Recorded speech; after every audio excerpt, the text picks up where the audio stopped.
Hey guys, welcome back to Baseball Busters. Today we'll talk about the top 7 players in the 2022 MLB Draft. Let's head into it. Number 7, Chase DeLauter, outfield, James Madison. While he doesn't come from a conventional college basketball powerhouse, Chase DeLauter has done nothing but hit throughout his NCAA career. He has a nice left-handed swing and impressive numbers for a collegiate player.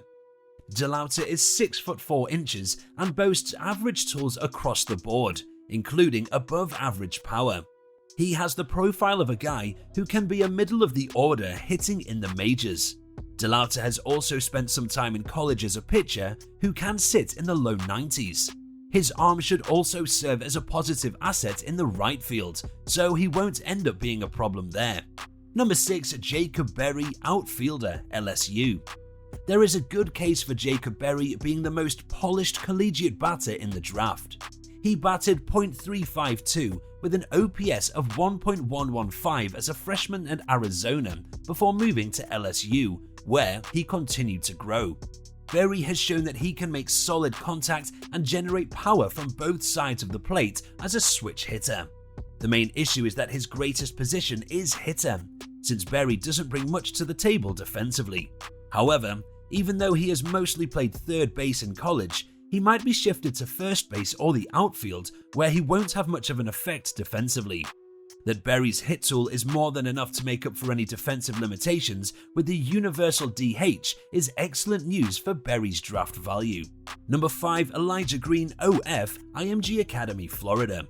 Scouts aren't exactly sure whether Green has a high floor, but the ceiling is among the finest of any talent in this year's selection. He has the best combination of strength and speed in this year's draft, better than any other athlete in recent memory. However, Green has demonstrated a tendency for swinging and missing, which has begun to frighten some clubs away. If he can't overcome that problem, his inability to hit for contact might prohibit him from ever going to the big leagues. But with his raw talents, Green has the possibility of a player who will make numerous all-star teams in his career. Number 4, Tamar Johnson, second base, Mays High School, Georgia. Johnson may be the finest available player as a pure hitter. He approaches the bat with unusual maturity for a high school player. Scouts have also been giving his striking ability the best possible rating. Though his physique is still maturing, he has lately begun to tap into his full potential. The fact that he can hit any ball to any part of the field will serve as a solid foundation for the time being. Since Johnson has some concerns on the defensive side of the ball, he is not the best overall prospect. But if he can manage second base, the sky is the limit for him as an offensive player. Number 3, Jackson Holliday, SS, Stillwater High School, Oklahoma.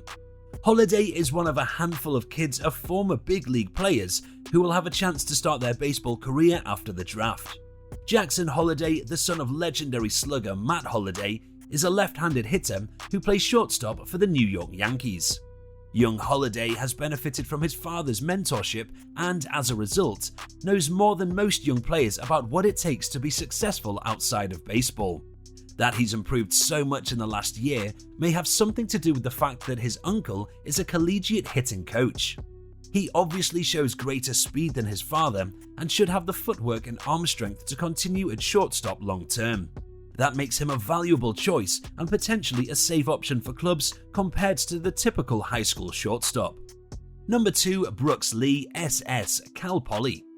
With many of the finest MLB draft prospects in 2022 being high schoolers, Brooks Lee is perhaps the best college player available. He's a switch-hitting shortstop who's coming from an excellent college program who should go rapidly through the minors.